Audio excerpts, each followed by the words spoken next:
Ô chère tête, chère Ismène, ma sœur, sais-tu de ces malheurs hérités d'Édipe que Zeus accomplisse de notre vivant?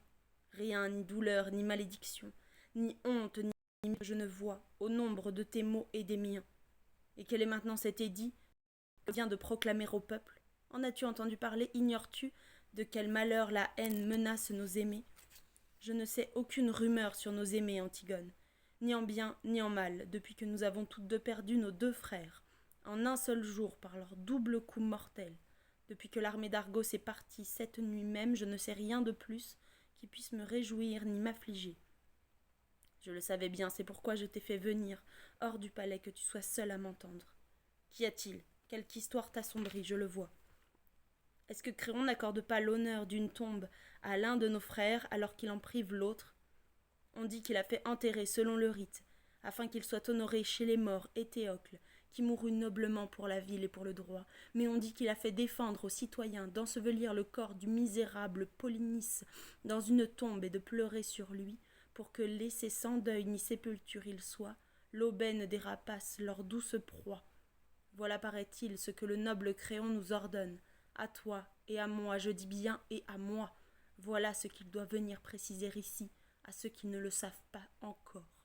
L'affaire pour lui n'est pas sans importance. Le délinquant sera publiquement lapidé à mort par le peuple. Tu vois ce qui en est, tu vas montrer si tu es de bonne race ou si tu dégénères. Quoi, malheureuse, si nous en sommes là, moi que je le veuille ou non, je n'y peux plus rien. Vois si tu veux agir avec moi et m'aider. Quelle est cette audace? À quoi songes-tu donc? À pouvoir porter le mort avec ton aide. Est-ce que tu penses l'enterrer quand c'est interdit? Il est mon frère et le tien, que tu le veuilles ou non, et il ne sera pas dit que je l'ai trahi. Quand Créon s'y oppose, il n'a pas à me séparer des miens. Hélas, ma sœur, songe que notre père a péri au nid déchu que, jugé coupable, il s'est de ses propres mains arraché lui-même les deux yeux, que celle qui fut à la fois sa mère et sa femme s'est défaite de la vie avec un lien tressé, que troisième malheur, nos deux frères en un seul jour se sont eux-mêmes tués misérablement en se donnant l'un l'autre la mort. Et maintenant que nous restons seuls, regarde comme affreusement nous périrons si enfreignant la loi, nous passons outre au décret des maîtres, à leur pouvoir. Il faut songer que nous sommes femmes, que nous ne pouvons lutter contre les hommes. De plus soumis aux puissants, nous devons obéir à cet ordre, voire à de plus cruels. Moi j'implore les morts sous la terre de me pardonner, et puisque j'y suis contrainte, je céderai à ceux qui ont le pouvoir, car il est insensé de faire plus qu'on ne peut. Je ne demande plus rien, si maintenant tu voulais m'aider, j'en serais sans joie. Fais comme il te semble, moi je l'ensevelirai. Je trouve beau de mourir pour cela. Aimé près de lui que j'aime, je reposerai. En pieuse malfaitrice, il me faut plaire plus longtemps à ceux d'en bas qu'à ceux d'ici, car là-bas, je reposerai pour toujours, libre à toi de tenir en mépris ce que prisent les dieux. Je ne méprise pas, mais je suis incapable d'agir contre les citoyens.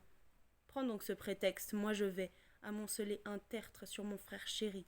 Yo, malheureuse, que j'ai peur pour toi. Ne crains rien pour moi, assure ton propre sort. Au moins ne préviens personne de ton acte.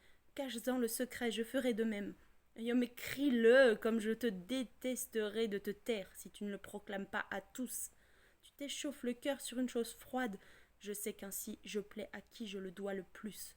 Si tu le peux, bien sûr, mais tu veux l'impossible. Quand je n'aurai plus de force, je m'arrêterai donc. Mais il ne faut jamais poursuivre l'impossible. Si tu parles ainsi, je te prendrai en haine, et le mort a bon droit de poursuivra de haine. Laisse-moi, avec mon imprudence, subir ce danger. En cas, je ne risquerai pas de mourir sans gloire. Eh bien, va si tu veux, va, mais sache penser, tu demeures cher à tous les tiens. Bonjour à tous. Retour à l'intérieur aujourd'hui pour un extrait d'Antigone de Sophocle, la première scène de la pièce entre Antigone et sa sœur. Voilà. Bonne journée et bon confinement.